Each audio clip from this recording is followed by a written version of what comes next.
Without the presence of the master of the house, Miss Crosby ruled over the inhabitants with her iron will. That included firing Mo, who had been caught out of his bounds in the study. She kept her daughter busy and away from Joseph, and alternatively kept Joseph busy by sending him to school early each day and forcing him to study hard each night. School was enjoyable for Joseph. He liked the order of the day, the starts and finishes. He learned an awful lot about things he never knew before, like right and wrong, and social rule and ruin. It was ruinous to eat alone. It was ruinous to complain. It was ruinous to talk back. Ruinous to make yourself an outcast.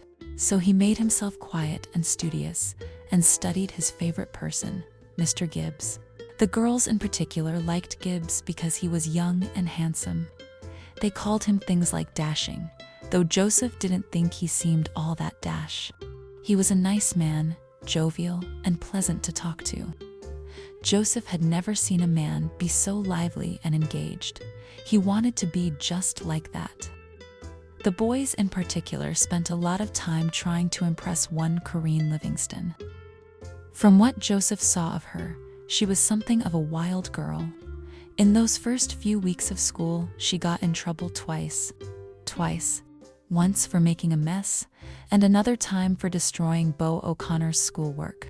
She was sent to be punished in the office for that, but didn't seem too repentant. Mr. Gibbs would never get himself into such trouble, so Joseph wouldn't either. He would just be pleasant. It wasn't difficult. He wasn't as forthright as Beau, or as charming as Damien, who could talk himself out of any scrape. So when Miss Livingston, who Joseph was not enamored by, began to pay him her special attention, Joseph couldn't imagine why someone so unpleasant wanted to pass time with him.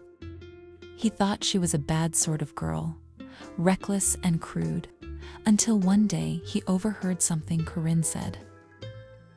"Why did you destroy Beau's project?" "I heard what he called Lee Fowler, and I don't tolerate prejudice, so he deserved what he got." Joseph had never heard of such bravery.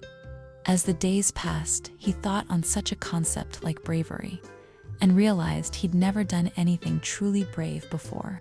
It dawned on him how excluded Lee Fowler was, how he was always in another room.